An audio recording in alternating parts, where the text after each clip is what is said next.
নমস্কার স্যার, আমার নাম প্রিয়া ঘোষ। আমি ডিএস মোটরসের একজন কাস্টমার কেয়ার এক্সিকিউটিভ হিসেবে কাজ করছি। আপনার নামটা জানতে পারি স্যার? আপনার অ্যাড্রেসটা কোন জায়গায় আছে? আচ্ছা, বর্তমানে হিরোর এখন আপনি কোন মডেলটা চালাইতেছেন? কোন জায়গা থেকে কেনা হয়েছে স্যার? ওইখান থেকে ডিএস মোটর। আচ্ছা, কতদিন হইব কেনা হয়েছে যে? 3 বছর 4 মাস। আচ্ছা, আজকে আপনি কোন জায়গায় আইছেন? আচ্ছা, সার্ভিস সেন্টার আছে ডিএস মোটর।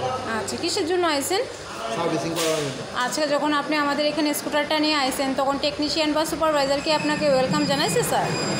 আপনার নামে আমাদের ফ্রন্ট কাউন্টারে একটা জব কার্ড তৈরি হয়েছে। জব কার্ডটা তৈরি হইতে আপনার কোনো রকম প্রবলেম হয়েছে নি? না। আপনাকে যতটা সময়ের মধ্যে কাজটা কমপ্লিট করানোর কথা বলা হয়েছে অতটা সময়ের মধ্যেই তো কাজটা কমপ্লিট করে দেওয়া হয়েছে। যত টাকা বলা হয়েছে আপনি থেকে রাখা হইব অত টাকাই তো রাখা হয়েছে। বিলের কপি পাইছেন নি? বিলের কপি আপনাকে বুঝাই দেওয়া হয়েছে নি? আজকে হয়তো আপনি আমাদের এখানে বুকিংয়ের মাধ্যমে আসেন নাকি স্যার? তো আপনার একটা লাকি ড্র করানো হয়েছিল। ওই লাকি ড্র কুপনের মধ্যে আপনি কি পাইছেন স্যার? তো এই পার্সের উপর তার 30 টাকা স্যার ডিসকাউন্ট পাইছেন। আচ্ছা, আপনার যে সাইকেলের একটা পূজা দেওয়া হয়েছে আপনার কীরকম লাগছে? ভালো।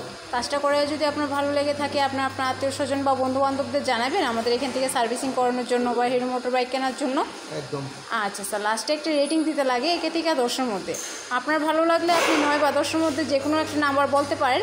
আর যদি কোনো রকম কমপ্লেন থাকে ওইটাও জানাতে পারেন স্যার। রেটিংটা কত দিবেন? অসংখ্য ধন্যবাদ স্যার ভিডিওটা দেওয়ার জন্য। আপনার যাত্রা শুভ হোক। Thank you.